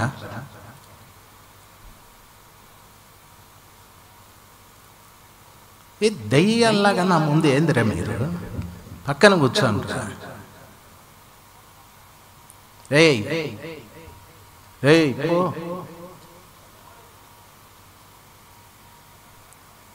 దరిద్రపు గుంపు. దయచేసి గమనించాలి, చెప్పండి హల్లెలూయా. అక్కడ ఒకళ్ళు కూర్చోవాలండి, లేకపోతే దయ్యం బయట వాళ్ళు ఈ పనులే చేస్తూ ఉంటారు. దేవుని వాక్యం సెలవిస్తాను. చూడు, దయ్యం నా నోట్లో కూడా శాపవచనాలు తెప్పించింది ఎప్పుడు.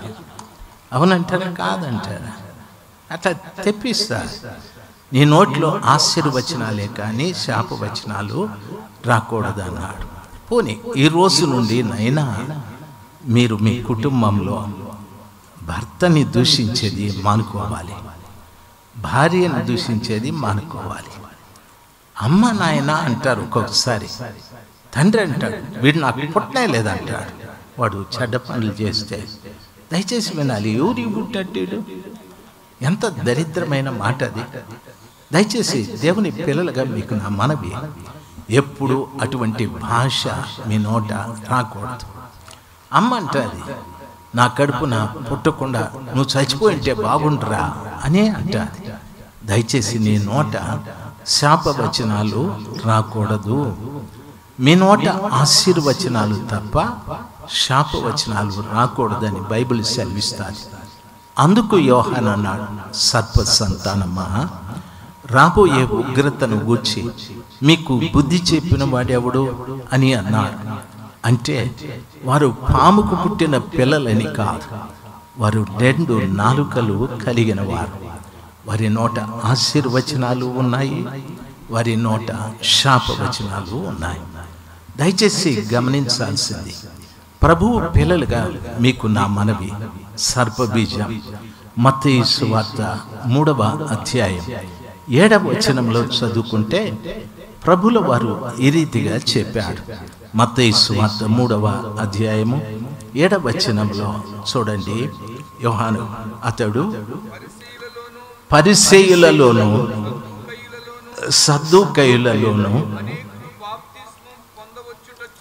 అనేకులు బాప్తిస్మము పొందవచ్చుట చూచి అని యోహాను గారు చెప్పారని చెప్పారు. మత్తయి సువార్త 12:34 వచనాన్ని చదవండి సార్. 12వ అధ్యాయం 34వ వచనం. యేసు ప్రభుల వారు అంటారు, సర్ప సంతానమా, మీరు చెడ్డవారై ఉండి ఎలాగు మంచి మాటలు పలుకగలరు.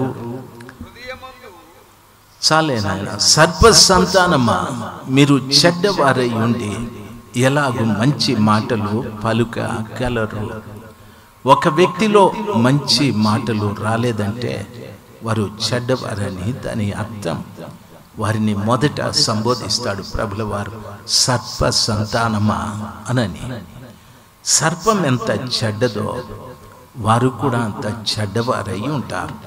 వారి నోటిలో ఎప్పుడు మంచి మాటలు రానే రావు.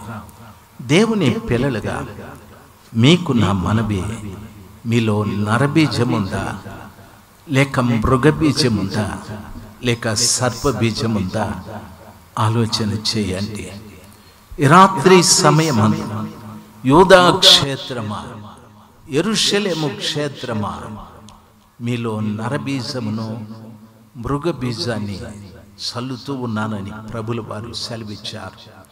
నాలుగవది దయచేసి గమనించాలి.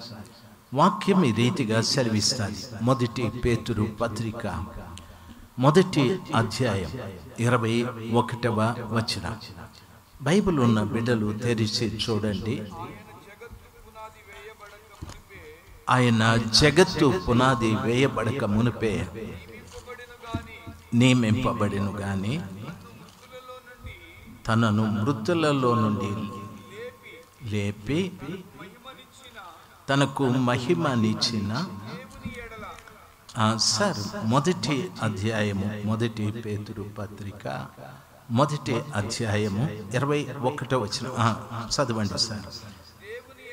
దేవుని ఎడల తన ద్వారా విశ్వాసులైన మీ నిమిత్తము కడవరి కాలములయందు ఆయన ప్రత్యక్షపరచబడెను కాగా మీ విశ్వాసమును మీ నిరీక్షణయు దేవుని యందు ఉంచబడి ఉన్నవి. మీరు చూడండి సార్, మీరు క్షయ బీజము నుండి కాక శాశ్వతమగు జీవము గల దేవుని వాక్య మూలముగా అక్షయ బీజము నుండి పుట్టిన వారు గనుక నిష్కపటమైన సహోదర ప్రేమ కలుగునట్లు మీరు సత్యమునకు విధేయులవుట చేత మీ మనస్సులను పవిత్రపరచుకొని ఒకరిని ఒకడు హృదయపూర్వకముగాను మిక్కుటముగాను ప్రేమించుడి అని చెప్పాడు. 22వ వచనంలో చెప్తాడు, మీరు క్షయ బీజము నుండి కాక శాశ్వతమగు జీవము గల దేవుని వాక్య మూలముగా అక్షయ బీజము నుండి పుట్టినవారు అని చెప్పారు.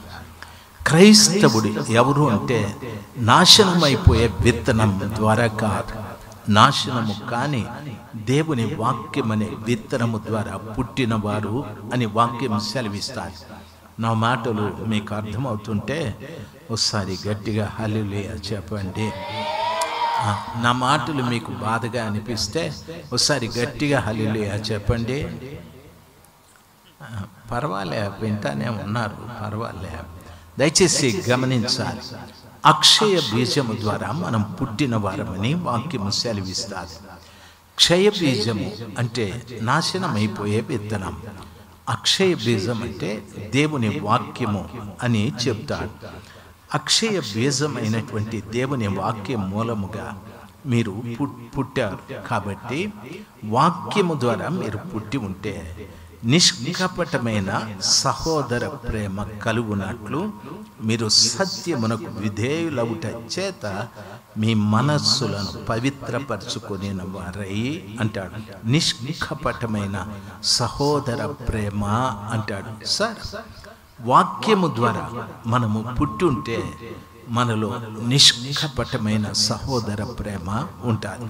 నన్ను గమనించాలి, వాక్యమైన అక్షయ బీజము ద్వారా మనం పుట్టుంటే నిష్కపటమైన సహోదర ప్రేమ మనలో ఉంటుంది.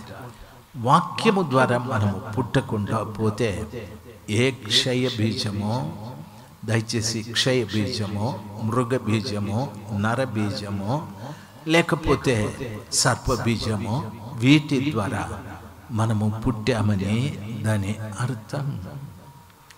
వాక్యం సెలవిస్తారు, అక్షయమైన వాక్యం అనే అక్షయ బీజము చేత మనము పుట్టిన వారమైతే నిష్కల్మషమైన సహోదర ప్రేమ, నిష్కపటమైన సహోదర ప్రేమ మనలో ఉండి మన మనస్సును ఎప్పుడు పవిత్రపరచుకుంటూ ఉంటాం. మనస్సు పవిత్రపరచబడుతూ ఉంటుంది. దయచేసి వినాలి, మనస్సు పవిత్రపరచబడుతూ ఉంటుంది.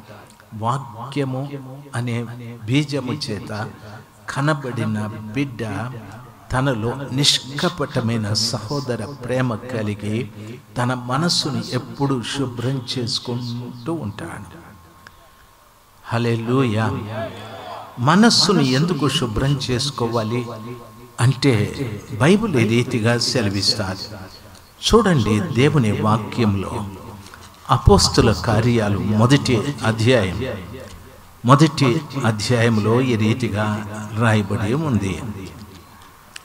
ప్రైజ్ ద లార్డ్, హల్లెలూయా. వాక్యంలో చెప్పబడిన మాట ఏమిటంటే, దేవుని వాక్యం సెలవిస్తుంది, మీ మనస్సులో దేవునికి చోటివ్వని కారణమున దేవుడు మిమ్మల్ని భ్రష్ట మనసుకు అప్పగించాడు, అందుకు మీరు చేయరాని కార్యములు చేశారని వాక్యము సెలవిస్తుంది. దేవుని వాక్యంలో చెప్పబడిన రీతిగా మన మనస్సుని దేవుని వాక్యంలో సెలవిచ్చినట్లుగా అక్షయమైనటువంటి దేవుని వాక్యము చేత మనము కనబడి ఉంటే మనము నిష్కపటమైన సహోదర ప్రేమ కలిగి రోజు మన మనస్సును శుభ్రం చేసుకుంటూ ఉంటాం. మన మనస్సు శుభ్రం అవుతూ ఉంటే ఆ మనస్సులో దేవునికి చోటు ఉంటుంది. బాగా వినాలి, మనస్సులో దేవునికి చోటు ఉంటుంది. దేవునికి హృదయంలో కదా చోటు ఉండేది అని మనం అంటాం. దేవునికి హృదయంలో కాదు. బైబిల్ సెలవిచ్చిన రీతిగా భక్తుడు దావీదు అంటాడు, దేవా, నీ ఎదుట నేను పాపము చేయకుండానట్లు నా హృదయంలో నీ వాక్యం ఉంచుకున్నాను అని చెప్పాడు. హృదయంలో వాక్యం ఉండాలి. అప్పుడు దేవుని ఎదుట మనము పాపము చేయకుండా ఉంటాం. రెండవది, దేవుడు మన మనస్సులో ప్రభువు ఉండాలి. మూడవది, మన దేహంలో దేవుని ఆత్మ ఉండాలి. రాత్రి ప్రభు పిల్లలైన మీకు నా మనవి, చాలా మంది తమ మనస్సులో దేవునికి చోటు ఇవ్వని కారణాన భ్రష్ట కార్యములు చేయటానికి దేవుడే మనల్ని అప్పగించేశాడు. క్రైస్తవులే కానీ అన్ని పనికిరాని కార్యాలు, మోసాలు, అబద్ధాలు, అక్రమాలు, అన్యాయాలు, అరాచకాలు, అఘాయిత్యాలు ఎన్నో మనం చేస్తూ ఉన్నాం. నిజంగా సిగ్గుపడవలసిన కార్యాలలో మనం ఎంతో సంతోషిస్తూ ఉన్నాం. రాత్రి సమయమందు ప్రభు పిల్లలుగా మీకు నా మనవి, నీ మనస్సు ఎప్పటికప్పుడు శుద్ధి చేసుకోవాలి. ఎప్పుడో తెలుసా? వాక్యమనే బీజం నీ లోపల ఉంటే నీలో నిష్కపటమైన ప్రేమ, సహోదర ప్రేమ ఉంటుంది. నిష్కపటమైన సహోదర ప్రేమ దేవుని వాక్యం ఆ రీతిగా సెలవిస్తుంది. రాత్రి సమయం ఈ స్థలంలో కూర్చున్న ప్రతి వారికి నా మనవి, ప్రియులారా, ఆ కృపగల దేవుడు మనల్ని ప్రేమించి ఈ రాత్రి సమయం ఈ కొన్ని మాటలు మనకు వినిపించాడు. ఎంతోమంది మేము భక్తి పరులు, మేము పలానా సంఘానికి సంబంధించాము, మా పాస్టర్ గారు చాలా గొప్పవారు, మా చర్చి చాలా పెద్దది, మా మందిరంలో చాలామంది కూడుకుంటాం, ఇలాంటివి మనం చెప్పుకుంటూ ఉంటాం. అయితే ఈ రోజున దేవుని వాక్యం సెలవిచ్చింది, నీ లోపల ఏ బీజం పనిచేస్తూ ఉంది అని. ఏ విత్తనం పనిచేస్తూ ఉంది?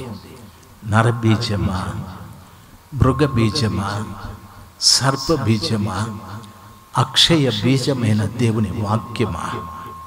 ఏది పనిచేస్తూ ఉంది? బాగా ఆలోచన చేయి. నరబీజాన్ని గురించి చెప్పాను. ఎవరి మనసుకు వచ్చినట్లు వాళ్ళు చేసుకుంటూ ఉంటారు. నరబీజం ఆ యొక్క వ్యక్తి అంటున్నాడు, లెమెకు, ఆదా, సెల్లా, నన్ను ఒకడు బాధ పెట్టాడు, గాయపరిచాడు, అందుకని వాణ్ణి నేను చంపానని నరహత్య చేస్తారు. నరబీజం ఉంటే రాత్రి సమయం అంది ఈ స్థలములో కూర్చున్న ప్రతి బిడ్డ జాగ్రత్తగా పరీక్ష చేసుకోవాలి. యేసు ప్రభు రాబోతూ ఉన్నాడు. ఆ ప్రభు రాకడలో నువ్వు ఎత్తబడటానికి ఇటువంటి బీజములు కలిగిన వ్యక్తిగా ఉంటే ఎత్తబడలేవు. అక్షయ బీజమైన దేవుని వాక్యము ద్వారా నీవు పుట్టాలి. అక్షయ బీజమైన దేవుని వాక్యము ద్వారా నీవు పుట్టాలి. అప్పుడు నీలో నిష్కపటమైన సహోదర ప్రేమ ప్రతిరోజు నీ మనసు శుద్ధీకరించబడుతూ ఉంటుంది. దేవుని బిడ్డలు మీరు ఈ రాత్రి సమయం ఆలోచించాలి, ప్రభువా, నీ వాక్యము ద్వారా నేను పుట్టాలి. చాలామంది దైవ సేవకులు మాట్లాడుతూ అంటారు, ఈ రాత్రి సమయం అది, ఇదిగో ఫలానా ఆయన వచ్చారు ఈ ఊరికి, మీ రోగాల కొరకు ప్రార్థన చేస్తారు, ఆయనకు స్వస్థత వరం ఉంది అని చెప్తారు. దయచేసి గమనించాలి, ఆయనకు స్వస్థత వరం ఉంది అని చెప్తారు. అందరూ స్వస్థతల కొరకు పరిగెత్తుకుంటూ వెళ్తాం. ఆయన దయ్యాలు వెళ్ళగొడతాడు, భూతాలను వెళ్ళగొడతాడు అంటారు. ఇంకొక ఆయన చెప్తాడు, నేను ప్రార్థన చేస్తే పిల్లలు పుడతారు అంటారు. ఇంకొక ఆయన చెప్తాడు, నేను పేర్లు పిలుస్తాను అంటాడు. యేసు ప్రభుల వారు ఈ మ్యాజిక్లన్నీ చేయలేదే. ఆయన తరువాత అపోస్తలులు ఈ మ్యాజిక్లన్నీ చేయలేదే. ఒక ఆయన నూనె అమ్ముతాడు, ఒక ఆయన చేతి రుమాలు అమ్ముతాడు. ఓ ఇది అభిషేక తైలం అంటాడు. దయచేసి గమనించాలి, ప్రభు పిల్లలు మోసపోకండి. సర్వశక్తిమంతుడైన యేసు ప్రభు రాకడకు ముందు నేనే యేసుని, నేనే క్రీస్తునని చెప్పేవాళ్ళు బోలెడంత మంది వస్తారని వాక్యం సెలవిస్తుంది. ఈ పరిస్థితుల్లో అద్భుతాలు, ఆశ్చర్యాలు, మహత్కార్యాలు ఎందరో చేసేవాళ్ళు రావచ్చు. కాకపోతే నీవు మోసపోకుండా అక్షయ బీజమైన దేవుని వాక్యం నీలో కలిగి నీలో ఉంటే సహోదర ప్రేమ, నిష్కపటమైన సహోదర ప్రేమ నీలో ఉంటుంది. రెండవది, నీ మనస్సు శుభ్రపరచబడుతూ ఉంటుంది. నీ మనస్సు ఎప్పుడు శుభ్రమవుతుందో నా యేసు ప్రభుల వారు ఆ మనస్సులో ఉంటాడు. రాత్రి ఎక్కువగా మీతో మాట్లాడాడు, ఇంతవరకు చాలు. ఎక్కువగా మాట్లాడినా దయచేసి ప్రయోజనం లేదు. 4 బీజములు గూర్చి చెప్పాను. నీలో నరబీజముందా, నీలో మృగబీజముందా, నీలో సర్పబీజముందా, అక్షయ బీజమైన దేవుని వాక్యముందా? నీలో వాక్యముంటే సహోదర ప్రేమ నీలో ఉంటుంది. దయచేసి గమనించాలి, నిష్కపటమైన సహోదర ప్రేమ. ఈరోజు ఈ గ్రామంలో చాలా సంఘాలు ఉన్నాయి.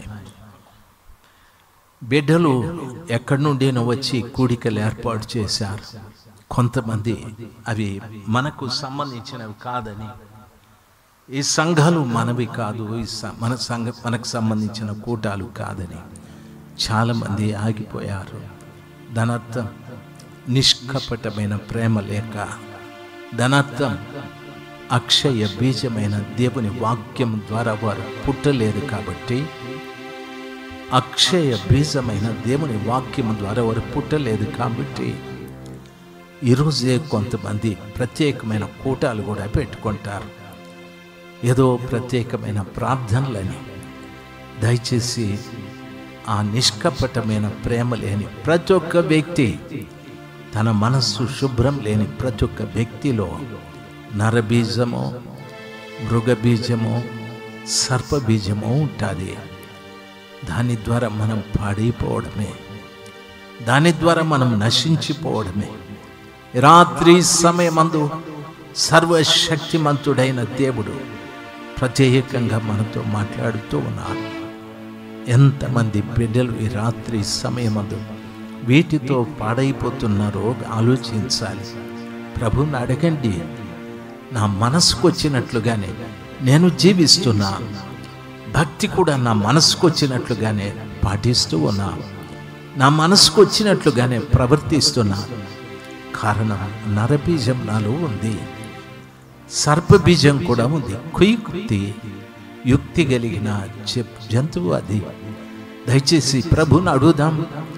సర్వశక్తిమంతుడైన దేవుని పాదాల చెంత ఈ రాత్రి మార్పు చెంది వెళ్ళాలి. రేపు ఇంకా గొప్ప దైవ సేవకుడు మన మధ్యకి రాబోతూ ఉన్నాడు. గొప్ప విషయాలు మనకు చెప్పబోతూ ఉన్నాడు.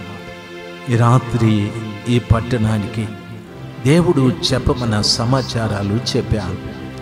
ఇక్కడి నుండి వెళ్ళే ప్రతి బిడ్డ కూడా నాశనము కాని దేవుని వాక్యమనే విత్తనం చేత పుట్టబడి నీలో నిష్కపటమైన సహోదర ప్రేమ ప్రారంభం కావాలి. నీ మనస్సు రోజు రోజు శుద్ధీకరించబడాలి. ఆ మనస్సులో యేసు ప్రభుల వారు నిల్వ ఉండాలి. ఆ విషయాన్ని అడుగుదాం. సర్వశక్తిమంతుడైన దేవుని పాదాల చెంత మొరపెడదాం. లేచి నిలబడదాం. ప్రతి వారు కూడా లేచి నిలబడి ప్రభుల వారిని అడుగుదాం. ప్రభువా, నా పట్ల మీరు కనికరాన్ని చూపెట్టి ఈ రాత్రి సమయం అందు నాకు తెలియబర్చిన ప్రతి వాక్కును బట్టి స్తోత్రాలు. నా జీవితం మారాలి, నా జీవితం మారాలి ప్రభా. ఏండ్లు గడిచాయి, కానీ అక్షయ బీజమైన నీ వాక్యము ద్వారా నేను ఇంకా పుట్టలేదు ప్రభువా. నాలో ఇంకా సహోదర ప్రేమ అనేది రాలేదయ్యా. నా మనస్సు ఇంకా శుభ్రం కాలేదు తండ్రి.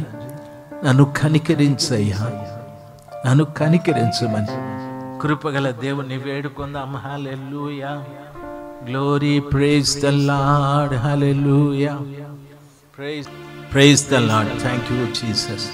దయచేసి ప్రభు ప్రతి వారు కూడా మొరపెడదాం. తండ్రి, నా పట్ల మీరు కనికరాన్ని చూపెట్టండి అయ్యా, నా పట్ల మీరు కనికరాన్ని చూపెట్టండి. ఈ రాత్రి నేను విన్న వాక్య ప్రకారముగా నా జీవితం మారాలి, నా జీవితం మారాలని. మనము రేపటి వారం కాదు, ఈరోజు ఇంకా పూర్తి చేయనే లేదు. సమస్త ఘనత మహిమలు మీకే. యేసు ప్రభుల వారి నామంలో ప్రార్థించి వేడుకుంటున్నాము తండ్రి. ఆమేన్, ఆమేన్. ఇంతవరకు ఓపికతో విన్నందుకు మీకు అందరికీ కృతజ్ఞతలండి. ఇంతవరకు నా ఛానల్ సబ్స్క్రైబ్ చేసుకోకపోతే దయచేసి సబ్స్క్రైబ్ చేసుకోండి, లైక్ చేయండి, షేర్ చేయండి. ఇంకా లేటెస్ట్ వీడియోల కోసం బెల్ ఐకాన్ మీద క్లిక్ చేయండి.